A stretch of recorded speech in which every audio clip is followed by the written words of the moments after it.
Lucy said I wouldn't make it to the front door. Her words came back to me like the start of a prophecy no one believes until their lungs are full of blood. But there I was, flashlight in one hand, sleeping bag in the other, standing in front of Storey Manor like a joke that had gone on too long. The door opened too easily. A yawning black mouth. It didn't creak, it welcomed. Worse. Inside, the air was heavy with time, not dust, not mould, time. The foyer was grand and dead, a taxidermy cathedral to a family no one remembered anymore. My fingers tightened around the flashlight. My mother's voice crawled into my memory, singing a song from The King and I she used to whisper after nightmares. Open quote. Make believe you're brave and the truth will take you far, close quote. At the first chime of the old grandfather clock, 9 sharp, I jumped. Then I heard it. A child crying. I moved toward it before my body had time to decide.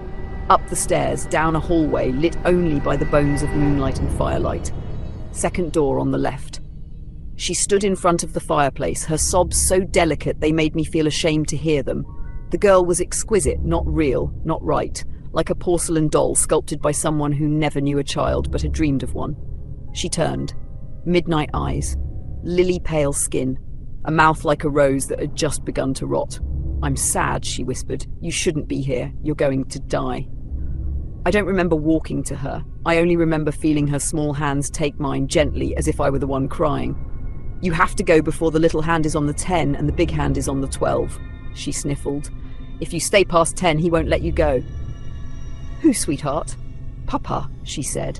I stroked her hair. And then my fingers touched something tacky, a paste, a mess. I pulled back. She screamed, "It's blood!" And it was. Her head split open, front and back, gushing red like she'd been turned into a fountain. "A gunshot!" she wailed. "This is what Papa did!" The smell of gunpowder punched the air, and then she was gone. I couldn't move, couldn't breathe, until I remembered the time. 9:58. I ran. Flashlight only, sleeping bag abandoned. The door was in sight. My hand touched the knob just as the clock struck. 10. Locked. I pounded. I screamed. I begged. Nothing moved. Nothing answered. I collapsed, a sobbing animal.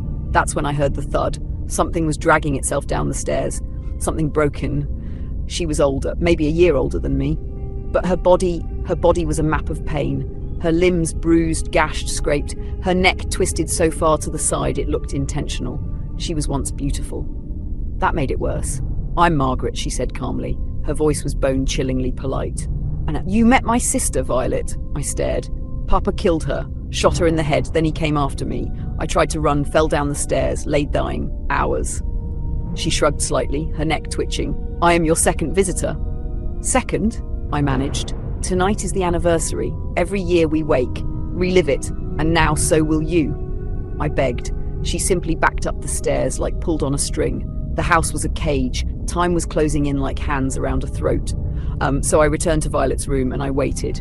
At 11, the fire came. She entered glowing, burning, skin flaking, blackened, hair hissing. The smell of cooked grief filled the room. She spoke gently, too gently, her face blistering with every syllable. "I died after Margaret," she said. "Caleb, my husband, watched me burn, didn't try to stop it, just watched." She sighed. A puff of ash. "You'll die too, dear, but I do hope it's kinder." Then she vanished in a scream of flame. And midnight came. The house moaned, the hallway filled with the sound of him, Caleb Storey, the madman of Storey Manor. He stood taller than the doorframe. His eyes were violets, his mouth red with blood, a bottle in one hand, a pistol in the other. He called me a demon, said I wore the face of his cursed family, said he would send me back to hell. I begged, I prayed, I screamed God's name. And then a crack, a flash. Pain in my chest like a star exploding. The last thing I remember was his face, twisting in shock, as if he hadn't meant to win.